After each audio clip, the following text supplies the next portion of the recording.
Good morning. তো তোমরা সবাই কেমন আছো? আমি তো বেশ ভালোই আছি। তো সকাল সকালে গরম জল খেয়ে নিলাম। গরম জলটা না খেলে আমার সারাদিনটা কেমন কেমন কাটে।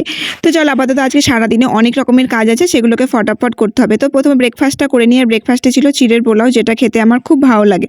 আর আজকে আমি সকাল সকাল একদম মাথায় তেল দিয়ে নিয়েছি, সেই জন্য আমাকে একটু কেমন কেমন লাগছিল সেটা আমি নিজেকে বারবার দেখে নিচ্ছিলাম। তো চলো আপাতত আমার কাজ টাজ সব কমপ্লিট, পুজো করাও কমপ্লিট, এখন একটু বসা যাক।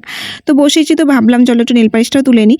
তো যেহেতু হাতের নেল পালিশগুলো অনেকদিন পড়েছে, সেটার জন্য তোলা হয়নি। তো হাতের নেল পালিশগুলো তুলেও নিলাম, তার সাথে নখগুলো একটু বড় হয়েছিল সেগুলোকে কেটে নিলাম। তারপরে আমি একটা সুন্দর নেল পালিশ পরে নিয়েছি। তো কেমন লাগছে অবশ্যই জানিও।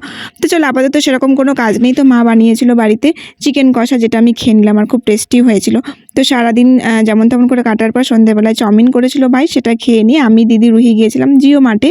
সেখানে গিয়ে কিছু কেনাকাটি করা ছিল। আর আমার জিও মার্টে এলে না ওই যে ম্যাগির প্যাকেটগুলো দেখতে খুবই ভালো লাগে, কারণ আমি ম্যাগি খেতে খুব ভালোবাসি। তো আমি বাড়িতে এসে একদম রেডি হয়ে নিয়েছি, সুন্দর একটা শাড়িও পরে নিয়েছি, আর খুব নর্মাল সা মেকআপ করেছিলাম। তো আমাকে কেমন লাগছে অবশ্যই কিন্তু জানিও। আর পেছনে দেখতে পাচ্ছ রুহিকে, খুব মিষ্টি লাগছে।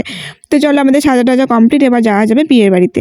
তো বিয়ে বাড়িতে এসে দেখি বিয়ে করা মানে বর কনেকে সবাই ঘিরে মিলে বসে আছে। তো ওদেরকে আমি খুব একটা ভালো দেখতে পাইনি, তোমাদেরকে যেমন দেখাচ্ছি এক্স্যাক্টলি ওরকমই দেখতে পেয়েছি।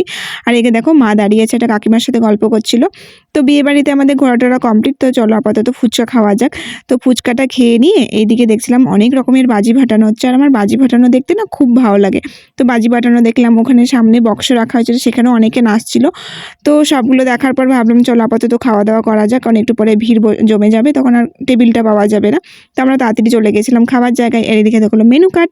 তো চলো আপাতত খাওয়া দাওয়া করা যাক। আর ইলিশ মাছটা এত বড় দিয়েছিল, যেটা আমি গোটাটা কমপ্লিট করতে পারিনি। তো চলো টাটা, দেখা হচ্ছে নেক্সট ব্লগে।